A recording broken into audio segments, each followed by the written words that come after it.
All right, so welcome everyone to our first Conversations with the Pros. We're here with Antonio Morales from The Athletic. And before we go and introduce Antonio, I want to take a moment to welcome everybody who is joining us on this chat. We have students from San Diego City College as well as San Diego State University. And we're very happy to have all of you for our first conversation with a topic and on a topic that is near and dear to my heart. Antonio knows all about it, and that's sports journalism. And so we're going to talk about the industry. We're going to talk about what's happening in the digital space. We're also going to discuss some of your questions. Many of you sent questions in advance. Thank you so much for doing that. And we want to really be able to, connect you to Antonio and his story and what he's been through to hopefully help all of you in your story as well. So first, I do want to say that this is presented by City College News Network, and that is the umbrella organization of the City Times, Legend Magazine, News Scene, which is our TV broadcast, and SDS Radio. And check us out. We're all online, producing great content as we have stay-at-home orders, continuing to keep us all remote. And so with that, I want to invite all of you, if you didn't submit a question in advance, please feel free to add it to the chat. It should be right there.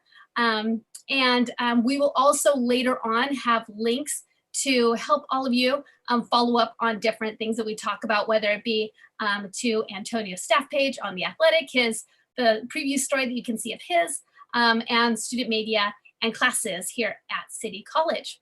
So with that, I'd like to start first, Antonio.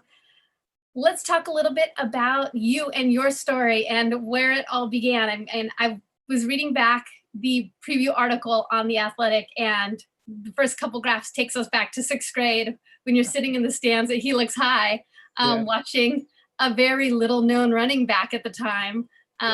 I probably was on top of the press box when you were in those stands. Take us back to kind of the start of this for you. Obviously, I'm from like the La Mesa, East County area in San Diego. And so I spent most of my time growing up. My mom worked out there. My brother went to Helix. My sister went to Helix. I went to Helix. So I started off there. I wasn't I was obviously into sports and a fan of that and stuff, but it's not like I really knew what I wanted to do in high school. So I weren't super awesome or anything. It's like what most junior college kids go through. Maybe they don't take academics that seriously like in high school, and it takes them a little bit longer to mature or something. And that was kind of me when I was 17, 16 years old. And so I went to Grossmont College, and it was about after a year there, I figured out I wanted to be in the media. And obviously sports is what I knew.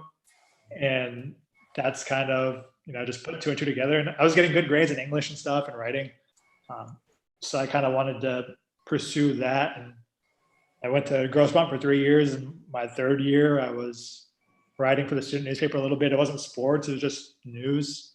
I don't think I really started writing on a regular basis until 2011. So, you see you meet some people in this industry who've been writing for 30 years or something. And it's I'm still relatively new. I've only been doing it for 9 years or so. And a lot's changed. You've seen it, Nicole, in the industry since. And a lot's changed in my life in terms of kind of what I've been doing and where I've been and all that stuff. But that's kind of where it starts, Grossmont, and then going to San Diego State is kind of where it really picked up in terms of focusing on it more and more. So talk a little about the challenges, because while there have been things that have worked out really well, there have also been challenges that you've had to overcome. There had to have been points where you're looking around saying, this is hard, too much, impossible. Insert all of those words here. Talk me through kind of those challenges that you've had to overcome, because with, two steps forward, there's always going to be setbacks. Yeah, no, exactly. And, Nicole helped me get into Sports Journalism Institute when I was a senior at San Diego State. She was a big part in that. But I think, and that's a pretty prestigious internship. If you guys don't know, it's the minority, they take 10 to 12 minorities a year, basically. minorities or women a year and give them internships across the country. And Nicole helped me get into that. Nicole's an alum too, and she wrote my letter of rec for me, and that was like my first kind of big real like break, was getting that and going to MLB.com for a summer. And when you get that, you're like, okay, like you're probably one of the you think you're one of the better like kind of student journalists in the country if you get that, because it's a really prestigious internship. But I came back home after that summer internship was over. I didn't have a job. So, you kind of feel underemployed. And I think that when you're finishing school, like a lot of kids are around this time right now, that's kind of like a wake up call. And you have to kind of figure out what you want to do and how you want to go about approaching it and stuff. I remember I had a tutor at Helix for a semester while I was freelancing for the OC Register on Friday nights covering high school football games. And so I would get out of Helix at like 2:55, leave there around 3:10, and like drive up straight to like South Orange County because the Register had me freelancing high school games over there. We had a deal to where like they kept me in South Orange County because it was closer to San Diego. So I had to do that every Friday night. And I did well enough over those 4 months of the high school football season, like deadline writing and stringing, that they hired me full time. And the reason I did that was because the year before my senior year at San Diego State, when Orange County teams were playing in San Diego, I'd freelance those games too. Nicole helped me with that, get that as well. And so that was just kind of like, how bad do I really want to do it? And that meant driving to Orange County Friday afternoon in traffic, and that meant riding the games from your car and then driving back home on Friday night. You didn't get home till 12 at night. But that was one instance where I remember I was like, damn, I feel like I'm really underemployed right now. And you're getting rejections from everybody. Like places that wouldn't reject me now were rejecting me plenty back then. And you just kind of have to deal with it, because everybody's gonna get rejected. It's gonna happen to 99.9% of the people in the industry. And so that was one instance. And I remember in 2014 when I was working for the Register, and then I was busting my ass like the whole spring high school season when I was covering high schools. They had me like covering like 3 sports. Had me covering track, boys and girls track, boys and girls lacrosse, and high school baseball. So I was at an event like 4 out of the 7 days of the week, and it was just exhausting. And I was kind of carrying my high school section, and then there's like layoffs in September, and that's when I got caught up in those layoffs. It was like the 3rd round of layoffs that year at the Register, and that's when that kind of taught me like it doesn't matter what you do, like those layoffs come for everybody. No matter, like I thought like I was gonna be safe because I wasn't making that much money and I was doing a lot of work, but it didn't really matter. And so like things aren't gonna go your way in this industry, and it's pretty much gonna happen every day. Everybody's day kind of comes, and I'm not naive to think it can't happen again. Who knows what will happen with the pandemic and the athletic and stuff like that. Right.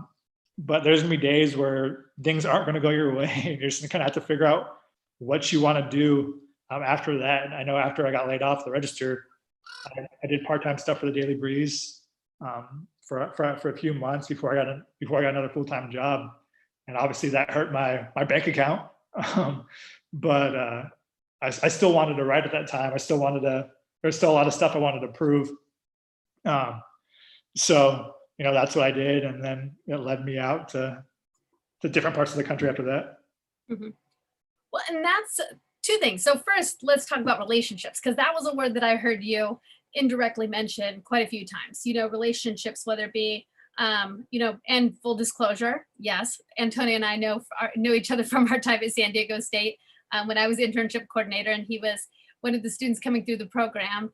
And so we did have an opportunity to work very closely together, as I did with a lot of San Diego State students.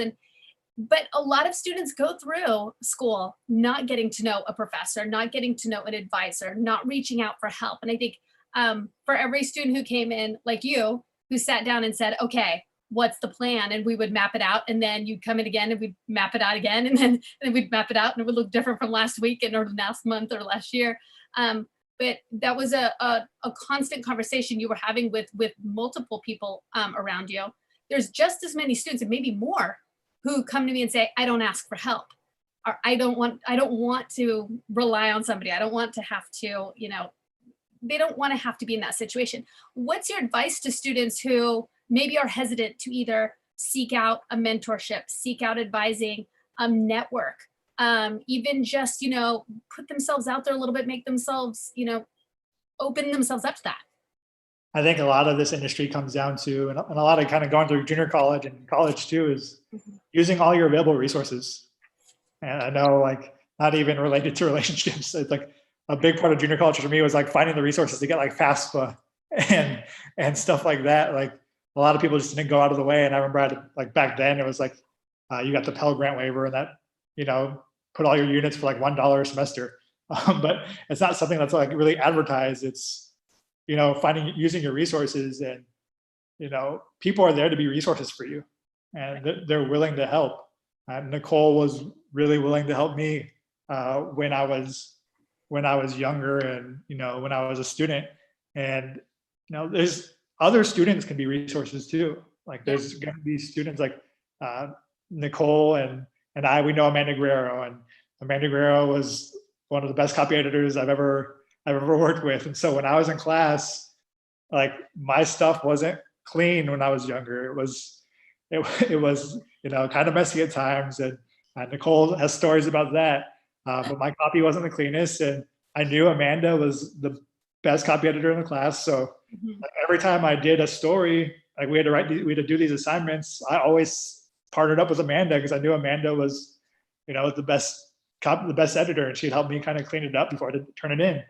And that was obviously a relationship that lasted a while. And for Amanda, like, when I went to the Register, and she was looking for a job after her internship, like, I recommended her, and they hired her at the Register to be a copy editor. And she's in Orange County now, like, still living out there and working out there. So that's a relationship that helped her too.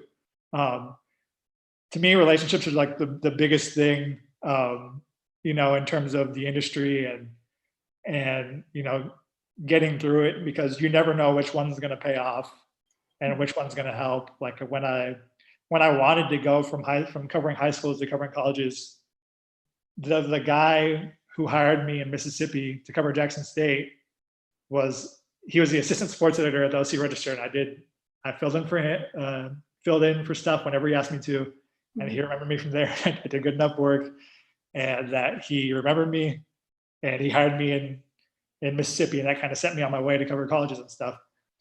So relationships are the key. Like, if you want to get better, there's no excuse to kind of build them and utilize your resources, and reaching out to your teachers who know, who've been through it, or people who have experience doing what you want to do.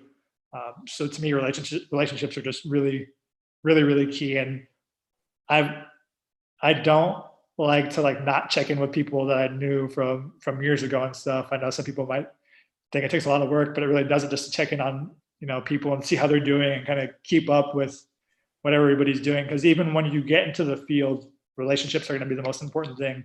If I was, if I'm competing against you on the same beat and you barely met Nicole, and I've known Nicole for 10 years, who's she going to tell stuff to, me or you? And so relationships are just really, really, really, really key. Now, another really interesting part of your story, a part that it exhibits a bravery that I've always admired you for, and that I didn't have as an aspiring journalist. And it was simply the act of moving away from your comfort zone. In your case, you spent your entire life in a little geographical area of, that area of that part of East County. And not even a lot of East County. I mean, you were literally like a little tiny strip, north, south, and then you eased away a little bit west to San Diego State. But really, your world was super locked into that Helix, Grossmont, San Diego State area.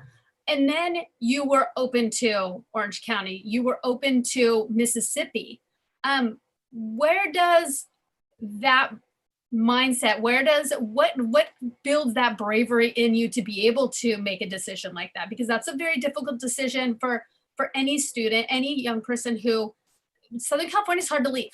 It's very hard to leave. And especially when you come from a tight-knit community, you're, maybe a very tight family background. Culturally, it's not very accepted to leave the nest like that. Talk a little bit about location and moving. Well, there's not a lot of jobs in journalism to begin with. Mm. You and I both know I was very lucky to land the register after college, because not everybody starts in Southern California. A lot of people aren't going to start their careers in Southern California. I know it's a very attractive place, and we've talked about it before, like when we've talked about me coming back, and it's like, it's going to be, we always said it was going to be hard because nobody ever leaves. And so when people get here, they don't leave. And, to me, it was like, if you're going to do this, and you kind of have to go where the money's going to be, basically, because you're going to have bills to pay, and you have to support yourself. And I always wanted to cover college football, and I knew Mississippi was kind of the hotbed for it. I knew, even though I covered Jackson State, and that was my first job in Mississippi, I knew if I did well, I would get one of the SEC jobs.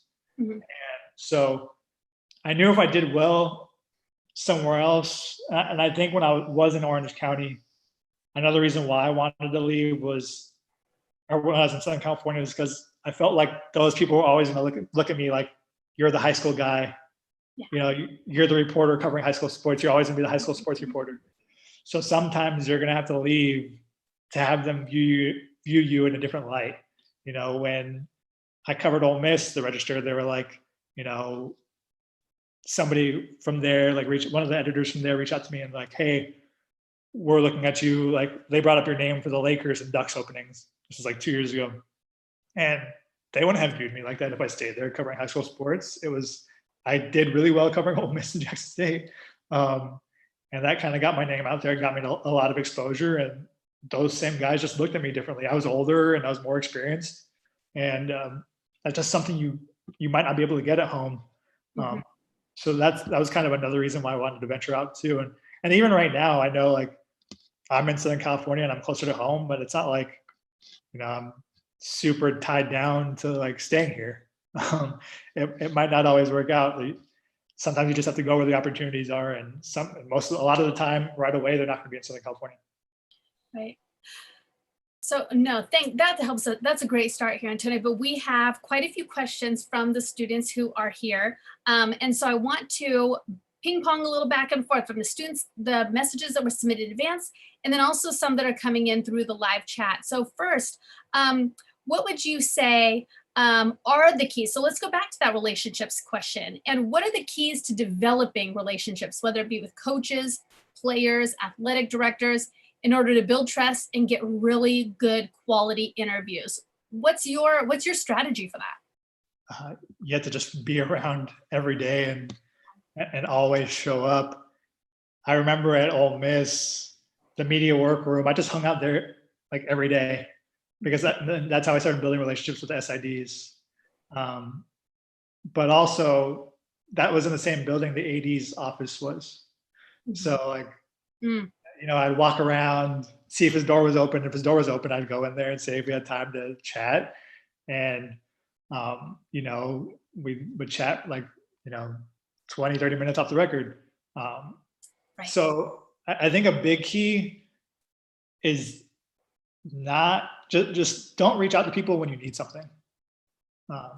Chat with them like when you don't need anything, because when it's you just reaching out to them only when you need something, or you need them like confirm something or something like that, it annoys them and it bugs them. So like my big thing at Ole Miss was calling the AD once or twice a week to talk about nothing. I had nothing to ask him, but just chat with him. And that even goes for the number twos in the department. Yes. Because obviously, if the AD leaves, those people might step in right away, or you don't know where they're going to end up. So at Ole Miss, I would go to lunch with the number twos, the deputy ADs over there, the senior associate administrators, and try to get lunch with those people. I think with the coaches I cover, sometimes they're open to it, sometimes they're not, but I try to get lunch with them, every coach I cover, because I don't want to be the guy that they just see every day with the microphone in their face, like sticking your phone up to their face. And that's all they know you as. Like you want to show them like you're a person, and you want them to see you think they're a person too. They're more than just a coach. They have a family, they have children.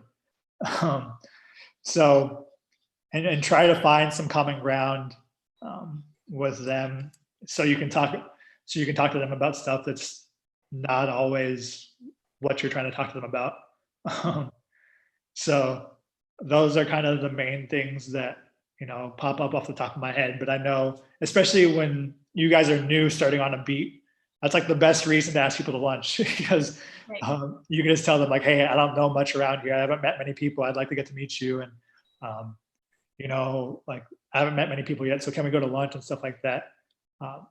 And that's honestly the easiest way to kind of get in there and build those relationships. Mm-hmm. So this wasn't asked by the students, but I'll ask. Company policy on who pays. You go out to lunch with a coach or an AD.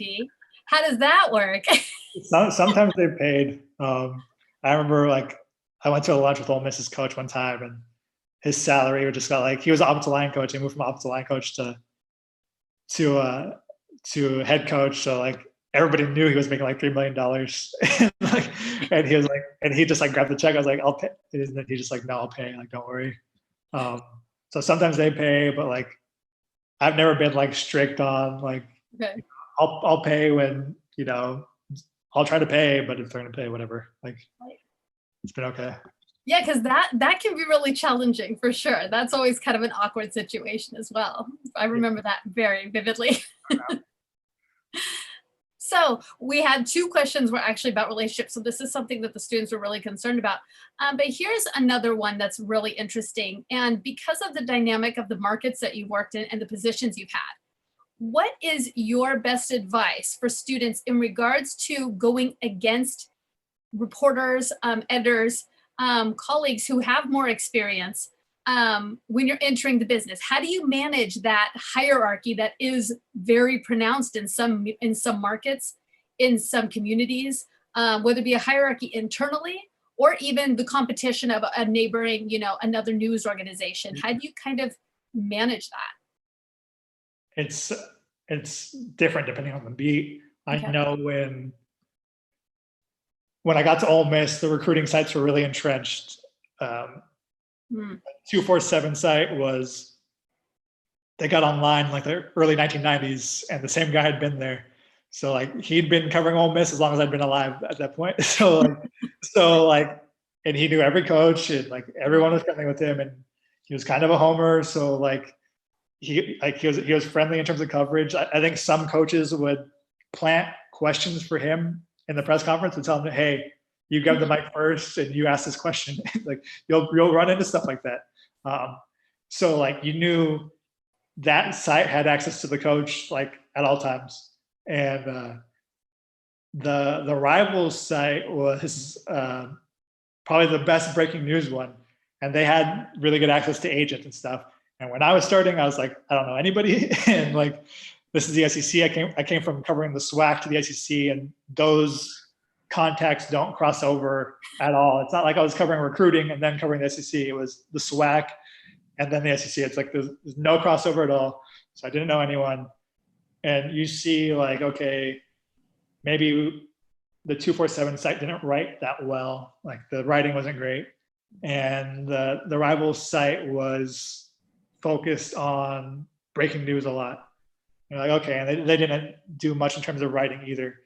So you have to find your niche somewhere. And I was like, okay, if I write a lot of features, that'll help, because I think features kind of build up your Rolodex too. Mm-hmm. And if you keep talking to those people and building those relationships outside of those features, that's going to lead to more breaking news opportunities too. So that's what I did. And that's probably my advice to a lot of young reporters or a lot of people who are just starting new on beats, especially against people who are in sites that are entrenched, write those features, because that's going to build up your contact list. And, you depend on those contacts. It's going to take some time, and you're probably going to get your ass kicked on a bunch of stories, in your first year, and nobody's going to want to talk to you at first. but you got to get to know them, and any excuse you have to contact them and stuff like that is a big deal. And here at USC, obviously the LA Times is a huge institution in Los Angeles, and they're going to get stuff from USC. There's nothing you could really do about it. It doesn't say anything about you as a reporter, but like, you just know, sometimes they're gonna eat first, and there's nothing you can really do. But it's almost the same thing, to where it's gonna take some time, but you're gonna build up those relationships. I think I've done a good job of building up the relationships with the coaches and some administrators here, and it's the second season's kind of when it really helps. The first season's just trial and error and kind of keep your head above water, and you're still learning everything. But that second season's kind of where it starts to pay off, and you start to see yourself kind of making a dent in coverage and stuff. Because, for me, a lot of people right now, I write about recruiting a lot, just because I think it's like a not underserved area, but the newspapers aren't going to write about it extensively. Mm-hmm. And the recruiting sites are only going to do it from like a day-to-day, this kid visited, how was his visit aspect. So to me, like at USC, I'm just basically like, there's this whole world where you can write about try to write about recruiting in a smart way, in a creative way. Like I know one of the stories that did really well for me recently was, as soon as like COVID shut everything down, I talked to one of the top uncommitted quarterbacks out here in Southern California about what are your plans now, and like what's it like being one of the top prospects in California amid COVID-19, when you're planning to go on visits and stuff like that. So that stuff really turned out well, and people have an appetite for recruiting. Mm-hmm. And so just kind of finding gaps in the coverage as a whole on the beat that people aren't filling. And I think that's kind of a way that'll help you establish yourself and get some footing in there. No, that's all good. And it's hard to get beat. It hurts a lot. Yes. But, you eventually focus on being able to return the favor. Yeah, exactly. really it's all you can do. Yeah, it takes time. You touched on something really interesting in that comment about the 246 site, and I may be saying it wrong, but the homerism. We've had this conversation. I've heard this conversation from back to the days of the Sports Journalism Institute, when, Sandy Bailey and Leon Carter and, barking orders at us about what's appropriate for sports journalists. And one big no-no for as long as I was in the game was there's no cheering in the press box. Yeah. And that homerism aspect.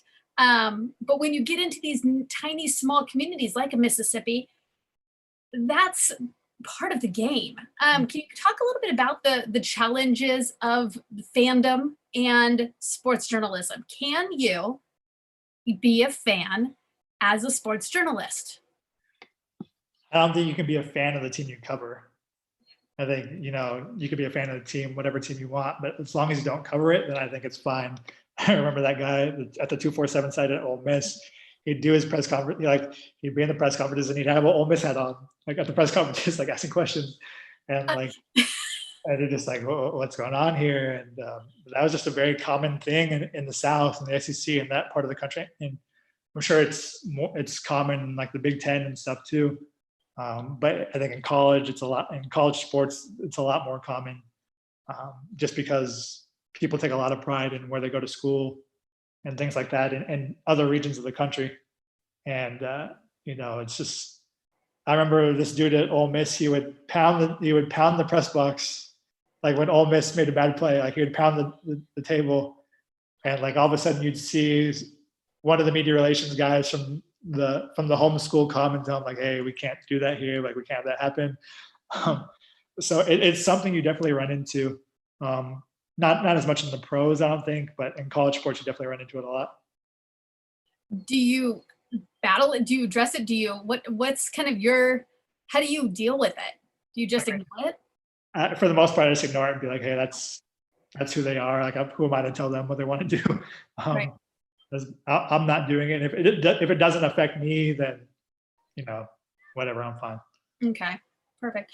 Now let's talk shop. Let's talk about the athletic itself. So, Aaron asked a really great question specifically about the athletic and the side of digital sports that is emerging.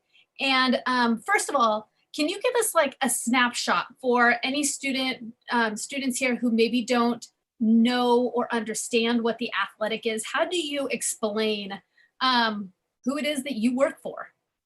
Yeah, we have two co-founders, Alex Mather and Adam Hansman.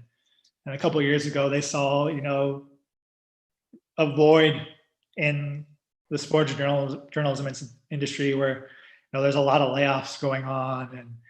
And, like, I think ESPN basically, they don't have many MLB writers now. And people were going away from like hockey coverage and stuff like that. And I know ESPN 2017, they got rid of a lot of their college football reporters too. And so they kind of went to serve the underserved markets. And they started little city sites in Chicago and Los Angeles. And Los Angeles was like 2 years after the company started. But it was a subscription site. And I always remember at newspapers, they'd be like, guys, you guys need to kind of put out these promos for subscriptions and stuff. But it always kind of felt like dumb to me because this stuff's already free and people know how to get it. And so like, delete your cookies, clear your history, whatever. Like, and so people know how to get around the paywall. So like, I just always felt like really like hopeless. Like when I was in Mississippi and the newspaper would be like, hey, tell these people about these digital subscriptions or whatever. And it was like, man, it feels dumb. But like when I got to the athletic, I don't feel as bad about it. Like telling people, hey, subscribe here, because that's the expectation going in. Is, hey, subscribe and check this out, or sign up for this free trial and check it out. But yeah, it's good that they let you they give you a lot of room to pursue ideas and go in depth. I remember when I first started covering the SEC, my editor wanted me to write 3 stories a day during football season. And that was just like overkill. And, the athletic, I'll write, 2 to 3 stories during game week, just because like there's gonna be more depth to that than writing like 12 stories during game week. Right. And it gives you a lot of time to flesh stories out and stuff like that and kind of pursue different angles and all of that. And I think that's kind of like a big draw to what we do. It's a lot more in depth. It's a lot different than, what other places like some newspapers are offering. And, it's been a blast kind of working here the past 2 years. So working for the athletic, do you see the company, that style being the model for sports journalism in the future? Do you think where is its place in the ecosystem of sports media? Yeah, I think so right now. Just because there's so many industries that, they're dependent on, declining ad kind of revenue, and the the ad revenue is going to decline and the print circulation costs are still going to stay the same. And it's just a bad, formula. And I remember when I was at the Clarion Ledger and towards the end of my time there, and this was kind of like really like an eye-opening thing for me, was I had to cover college baseball a lot. And I think our deadlines for it was like a Saturday and the deadline was like 7. And I was like, this game just ended like 5 minutes ago. And I have like my editor yelling at me because I didn't send in a brief. And it's like 6:55. And it's like, you're not going to go anywhere with a deadline at like 7 p.m. And like, what's your story going to be and all that stuff. So that was kind of a real like eye-opening thing for me. And I had already accepted my offer at the Athletic by the time that those deadlines got earlier and earlier in the day. I know the deadlines got earlier even after I left. It was turning into like 5 or 6 p.m. Like the reporters to turn their stories in. And the Athletic, you don't have to worry about the deadlines. They obviously want your stuff in a timely manner, but I think it's just been a really smart way, and I think they're digitally savvy. There's no ads on the on the screen. So it's a good user experience. And Hmm. I think that was a thing that newspapers struggled with is, when you go on a site and you have the ad that just takes over your whole screen before you can read the story. It's kind of annoying. And the user experience, the pop-up videos and all that stuff wasn't very friendly. And I think that's kind of an area where The Athletic really shined and where they excelled. So when you're looking at, a day in the life of an athletic reporter, what's kind of the timeline? What are you said, 2 or 3 stories on a game week. How quickly do you have to turn around a story in order, what's kind of the deadline feel? Is there the deadline feel that the pressure that you felt covering college football, covering preps? Not necessarily, but for me, these USC games start at 7:30, and so I'm working till 3 a.m. The feel I get is I just want to get this done and over with, and not worry about it. But you want it in a timely manner, and I think a lot of that goes to Sunday. I think Sundays, for me, Sunday is the most important day of the week because you're setting up what you need to do for the rest of the week to get all that stuff done. It's all about planning ahead and kind of, budgeting right and knowing who you need to talk to and which high school coach you need to reach out to during the week. And, because Sunday kind of sets the tone, and then Monday's the day where you need to reach out to all those people for your stories for Thursday or Wednesday and stuff. I don't like publishing on Fridays because I think Fridays are one of the worst traffic days that you could have because, before the pandemic and stuff, people were always leaving work early, so they're not reading on Fridays. Right. That was the thing for me is I never wanted to run anything big on a Friday afternoon. Just like I don't want to write anything big on a Sunday afternoon, even though traditionally you grow up and you read the Sunday story in the newspaper. To me, it was no, I'd rather run it on a Wednesday or Thursday because that's when it's going to get more eyeballs because nobody's going to be reading on a Sunday either. And so, it's all about planning during the week and, getting that stuff. And USC, we were able to watch practices on Tuesday and Wednesday. So it's talking to parents, in the afternoon those days and getting the players you need or the coaches, and then kind of setting everything up for the rest of the week. You mentioned some really interesting things about Fridays, and again, let's talk pre-pandemic, then we'll come over to pandemic. Pre-pandemic, Fridays stunk, Sunday afternoons stunk.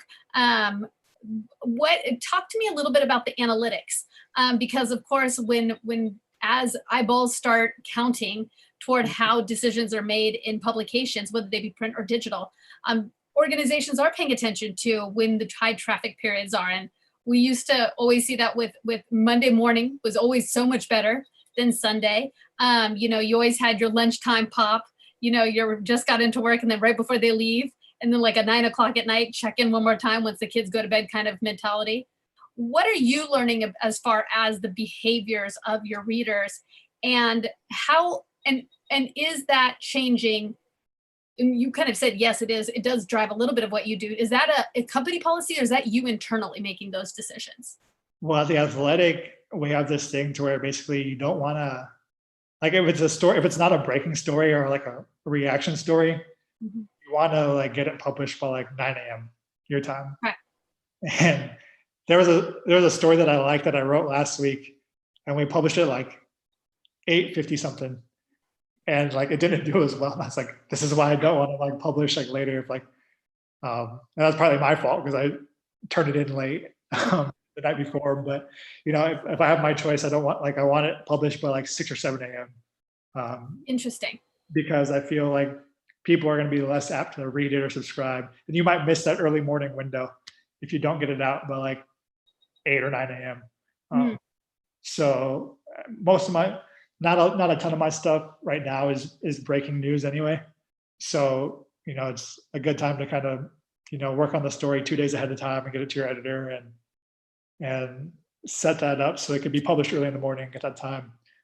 When I was in newspapers and we had Chartbeat and all that stuff to kind of give us the analytics, Friday, like I said, it was always a bad day that nobody was really reading. So I learned over time, unless you're going to publish really early in the morning on Friday, just don't Interesting.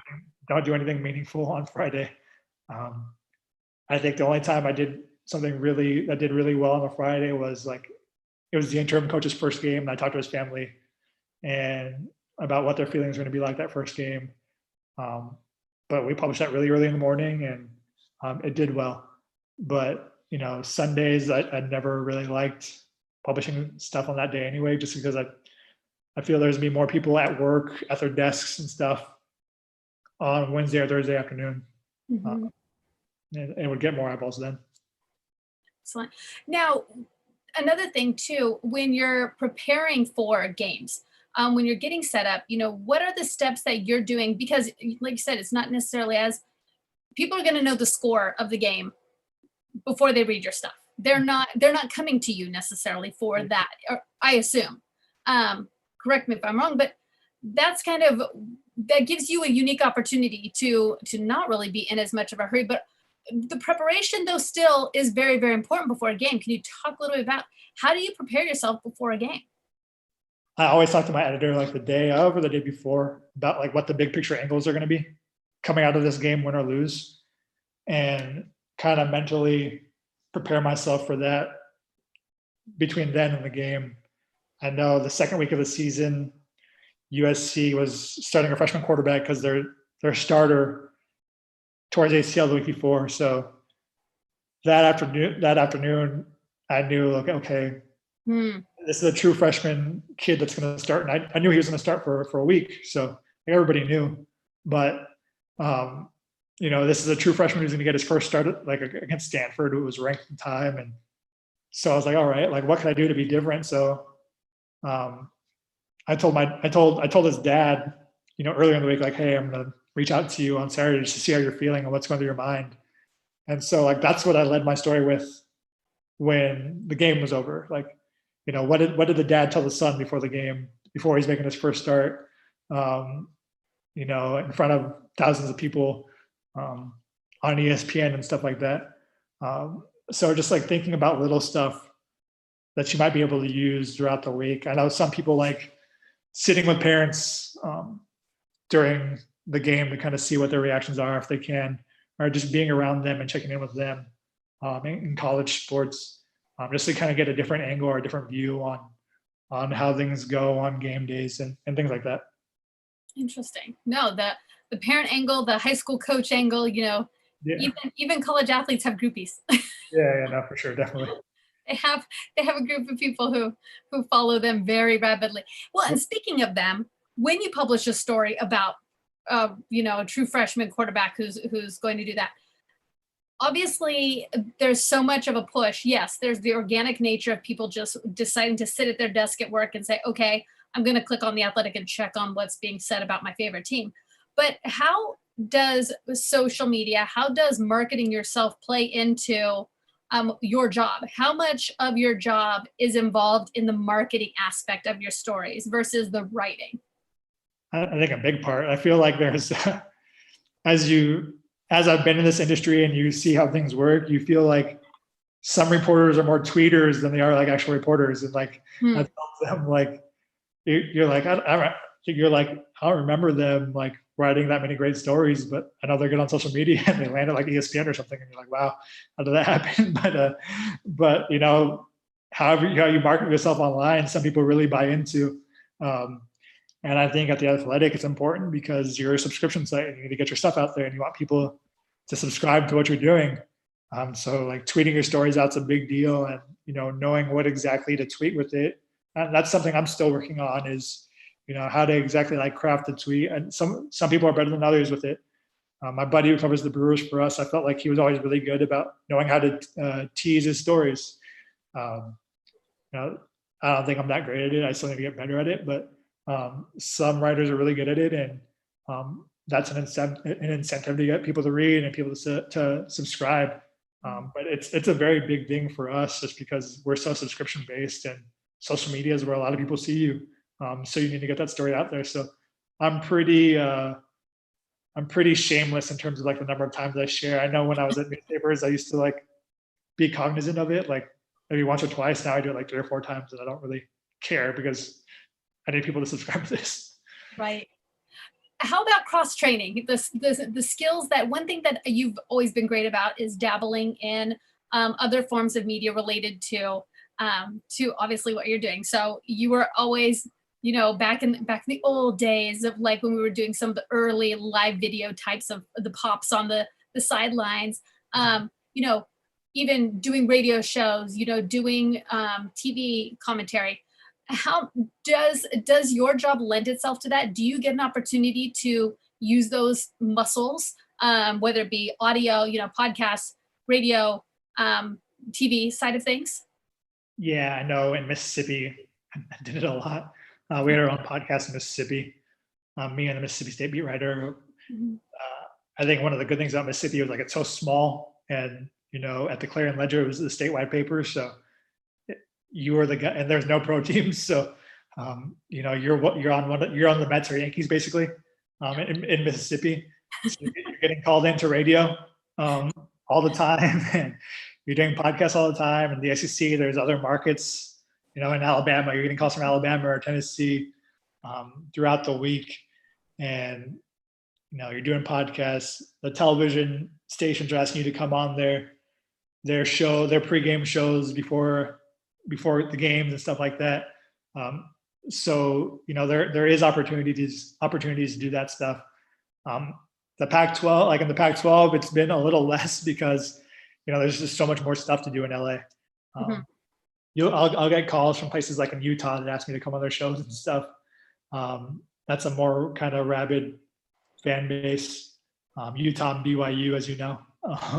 And you're always getting interviews from Salt Lake City and asking to come on podcasts. And the Athletic, they have some podcasts for certain beats and stuff.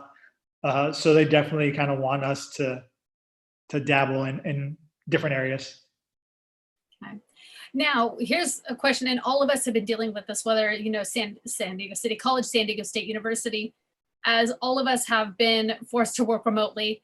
One thing that worked to the advantage, I think, of the Athletic, and we talked about this very quickly before we went live, this was kind of how you all did things. This is a huge shock to the system necessarily in terms of how your organization is structured, but still the pandemic has some pretty significant impacts on media as a whole. Yeah. Have you seen the pandemic impacting life at the Athletic for you and for you specifically, for your organization? What's kind of the temperature in the room right now for you and your organization? I think it's a lot of unknown. Obviously, I think it's been kind of out there that they paused the relationships with the freelancers right now. Okay. And I think WNBA was like one of the most recent ones. So the freelance stuff has kind of been put on pause because there's no sports going on. I think they covered the draft and they kind of paused it after that. And so, you're seeing a lot of pauses in freelancers, and everything else is kind of still up in the air and still unknown. I remember the first couple of weeks, the first week or two after everything shut down, you saw habits kind of change. Like people weren't reading as early as they were, in the morning. You saw kind of engagement go down a bit. I think that's starting to slowly come back to what it was. But it's more kind of like off-season levels of production right now for, guys like who are going to cover MLB. I think it hurts them and the NBA guys and, the NHL writers. I think it hurts those groups more so than the football reporters right now because, as a college football writer, this would have been our off-season right now anyway. Right. So like and these kids are in finals, so like I wouldn't have been seeing them. I wouldn't have been able to interview them really. So right now, it's not impacting me as much. I think people are more available right now to talk to. I think that's been one of the benefits because these coaches can't go anywhere. So all they're doing is recruiting and sitting by their phones. I think people are more available to talk now, and it's easier to get some stuff done. Okay. And as far as, just the day-to-day structure, primarily the freelancers, how is the Athletic managing subscriptions? Have subscriptions stayed steady through this difficult time, or has there been any up-down movement? How in tune are you all with that? We have meetings and stuff, and every 2 weeks they kind of update us on, where things are. And obviously, I think every industry is taking a hit. Every part of the media is taking a hit during this, and we're no exception to that. The economy's impacted so much, and you're asking people to spend money on subscriptions and stuff. So I think a way we tried to combat that early is we offered like free 90-day trials, and that helped us a bit. But obviously, the road can get bumpy in the future, so it's something we're going to have to kind of monitor and kind of figure out as time goes on. Right. So thinking back to the early days, the days when you were tutoring at Helix and rushing out to a high school football game at, Mission Viejo or San Clemente on Mater Day, how do you balance making money and getting experience? Because unfortunately, experience comes at a cost. I mean, this is not a get rich quick scheme. Journalism isn't, sports journalism really isn't. So much of it's about, being able to say you work in the industry.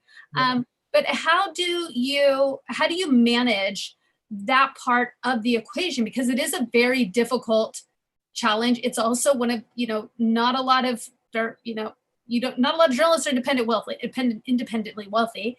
How do you get by? Yeah, I remember you telling us in school, like, don't work for free. So it was always like, exposure's not going to pay you. So, that was always a thing. Like, I know when I was freelancing and stuff, I had to, do that tutoring stuff on the side. And, when I was doing part-time stuff at the Daily Breeze, it was a little bit coming in, but it wasn't like a ton. Luckily, I had enough saved up, in that time to where like didn't kill my whole bank account. But, I always wanted to get paid for writing, and I never wanted to kind of do it for free, because I know you emphasized that to us when, I was younger. So, getting something in return was always, a big deal. And I think when I did it at the Register, they knew I was spending a lot on gas, driving up and down. So I think we had like a secret deal to where like for every 3 games I covered, they paid me like 4 for 4 games to help spare me some gas money and stuff like that. So it's a lot of kind of wiggling around and trying to figure out like how to get by. No, for sure. Now, a great question from one of the students. Do you keep up with any sports in your free time? Yeah, definitely. I don't cover the NBA, but I still watch the NBA. I don't cover the NFL. I still watch the NFL. I still cover Major League Baseball. I think when I was covering high schools, it was harder to cover because I was out at night covering sports, and you don't see as much. But I think college football and college sports in general probably has the best quality of life in terms of a beat. Because baseball, you're traveling so much, and basketball, you're traveling a lot too. And the NFL is basically year round, and college sports, like unless you're covering college baseball, which is rare in, parts of the country outside of the SEC, you're not doing much in May, June, or July. Right. So, it kind of slows down a bit.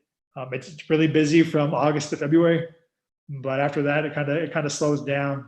And I think from a quality of life point of view, it's really good, and it allows me to kind of watch other sports and stuff like that. In addition to that, I'm sure you were looking down my notes. My last question from my side was about work-life balance. And so part of it is, do you watch other sports? Do you enjoy other sports? But talk to us a little bit about work-life balance, because, one of the challenges with sports journalism is, the ESPN is entertainment. It's always going to be when people tend to have downtime, nights and weekends. You're newly married. Congratulations to you. And we texted about this, snuck it in right before stay-at-home orders kicked in. So had y'all planned that a month later, that would have been a totally different experience, I know. But how is it now having a family, having a life outside of your career? Can you have a life outside of your career? Yeah, but it's tough. You have to figure out like the certain time. You have to manage your time well. I know it always bothered my wife when, back when she was my girlfriend, I just started covering Ole Miss, and like I didn't know what I was doing. And so like I didn't know like how the weeks were structured, because it was my first year on the beat. And she would get frustrated about like how much time I was spending at work and stuff like that. And I just told her like, look, like I don't know what I'm doing right now. So like like, you're gonna have to bear with me this season because I don't know how things go. And the second season, like I knew what the structure was. So like I knew Fridays are really time to like spend with your wife and spend with your significant other and stuff like that. Because nothing's going on Fridays. The teams are at their team hotel or they're traveling. So Friday was always a good day for me to kind of, spend some time with my wife and do whatever we wanted. And I think Thursdays were too, because we didn't have any interviews scheduled on Thursdays at the Ole Miss beat. We do at USC, so it's a little bit different. On the USC beat, Mondays, there's nothing going on Mondays. So like, if you're gonna make time for family stuff, it's Mondays and Fridays too, because especially as they're playing at home, because nothing's going on Fridays and Saturday mornings and whenever they're not playing on Saturdays. So there's certain days throughout the week that you could find time to make time for family and stuff like that. So where do you go from here, Antonio Morales? What do you want to be when you grow up? Where do you see yourself in 2, 5, 10 years in this industry or beyond? Hopefully still in the industry, you never know. But you have to think about family now. I'm 30. And so, when I was younger, I got approached about baseball jobs, and now like my wife wouldn't want me to take that. So like, I'm not going to. And one of the first job I actually got approached by at the Athletic was being the number 2 on the Reds. And they called me again about USC like a month later, and we knew that was a better fit. And now I have to take into account my wife when I'm making career decisions and stuff like that. So obviously it's, I don't want to travel a lot. College football, you only travel 6 times a year or so, as opposed to Major League Baseball, there's 81 away games, and NBA, there's 41 or 42, whatever it is. And the NFL, like I said, it's a year-round thing. So, if it's up to me, I see myself probably still in college football in however many years, or the NFL. I think football is kind of where I want to be. And, USC is a good spot because it's close to home, and it's the biggest school closest to home for me.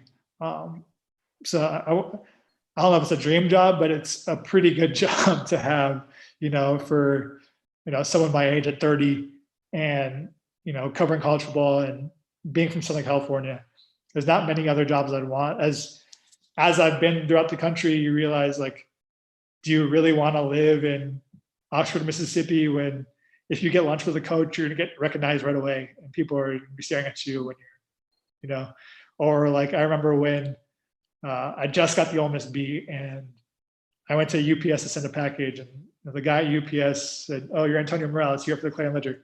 And it's like, in Oxford, Mississippi, that happens. Like in Los Angeles, it doesn't. Like nobody knows who the hell I am out here. So like, it's fine. And like, and like in those Southern college towns, like you're going to get recognized and people are going to know who you are. And like your privacy is not the same. And so like, that's most of the times in the ACC. I like the SEC just because there's more passion there and stuff like that. But, all those towns are small except Nashville and Vanderbilt. And so like, it's like, what do you want to sacrifice, basically? In the Pac-12, there's not as much interest in college football as there is in the SEC. And the Big Ten, it's really cold. So like, there's a lot of things you kind of need to balance and think about when, you kind of decide where you want to go and what you want to do. Right. No, for sure. So we're nearing the end of our time. Can you sum it all up? Your best advice for, these students, whether they're wrapping up their 4-year degree, they're wrapping up a 2-year degree, they're, thinking about first internships, first jobs. You can kind of sum up your best advice to them. What is it? There's a lot that goes into it. I think obviously know that not everything is going to be easy. In this industry, there's going to be ups, there's going to be downs. It's really going to depend on how bad you really want it, basically. I know like I said, when I got laid off, there was still a lot of stuff I wanted to prove. So I didn't want to, that I think I've proven now, that I didn't want to kind of give up the opportunity to chase at that time. And, relationships, like I said earlier, relationships are key. And when you're at a job, I think I got a lot of respect from my editors because I didn't turn down assignments. Because I just didn't feel like when I was young was really my place to, just do what they told me. And I think a big thing for me was causing the least amount of problems for the most amount of people, and not being a pain in the ass, and nothing's owed to you. So just kind of remember that, and you'll be fine. Perfect. Well, thank you, Antonio, so much for joining us and for being a part of this chat for the students. I know it really helps them a lot. It matters a ton to them that you were able to take the time from your schedule. And I know it's technically the off season, but still, it really is wonderful that you're willing to give back to the students of both these programs. So thank you so much for that. And thank you to all of you students for joining us. And the video of this chat will be available on YouTube. For those of you who RSVP'd, we will be sharing that with you by email. And for anyone else, SD City Times on YouTube is where you'll be able to find it and check it out and check in with Antonio. Please follow him. Antonio, your Twitter handle, what do we got? Just at Antonio, C as in cat, and then Morales, Morales. Perfect. And check him out on The Athletic, follow him on Twitter, share it, make him look good. make his job easier as much as you can. But thank you to all of you for joining us. We really appreciate it.